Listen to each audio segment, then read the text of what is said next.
আমি অনেক জায়গায় এই কথাটা বলি যে আমরা তো আমেরিকাও না, কানাডাও না, সৌদি আরবও না। মাটির নিচে ফুরন্ত তেল গ্যাস নাই, ডায়মন্ডও নাই, স্বর্ণ নেই, কিন্তু যেটা আছে আল্লাহর দেয়া নিয়ামত, এটার প্রপার ইউজ হতে হবে, পরিপূর্ণ সদ্ব্যবহার হতে হবে, না হলে এটার হক আদায় হয় না। যেটুক জমি আছে, এই জমির যে ম্যাট্রিক্স, এই জমির যে প্যাটার্ন, এই সমমানের জমির যেখানে এই পরিমাণ মিথেন, এই পরিমাণ সালফার, এই পরিমাণ আদার ইনগ্রেডিয়েন্টস আছে, সেই জমির ইল্ড মাছ হাইয়ার অন্য জায়গায়।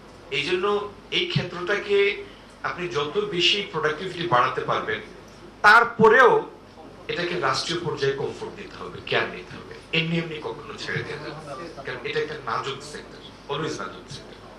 Food security is a national security issue, কিন্তু সেক্টরটাই নাজুক। একটা ফ্যাক্টরি যখন আপনি করেন, চার দেয়ালের ভিতরে যখন মেশিন এটা প্রডিউস করে, আর খোলা মাঠে যে কৃষি পণ্য উৎপাদিত হয়, দুইটার ক্যারেক্টার সেম না। ওইটা প্রাকৃতিক ভাবেই নাজুক, আল্লাহ সৃষ্টি করে দিয়েছে ওইটাকে, and subject to many other external shocks and conditions.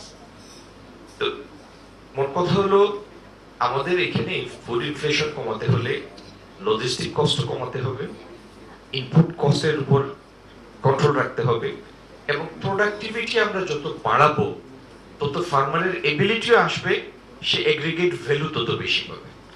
আমি আজকে আর সময় বেশি নেই না, এগুলি যা বললাম এই করতে হবে মানে তো আপনার করতে হবে না, আমার করতে হবে। তো we are taking it on our shoulders. আপনারা দোয়া করবেন যেন we remain up to the task. ধন্যবাদ সবাইকে। সালামু আলাইকুম।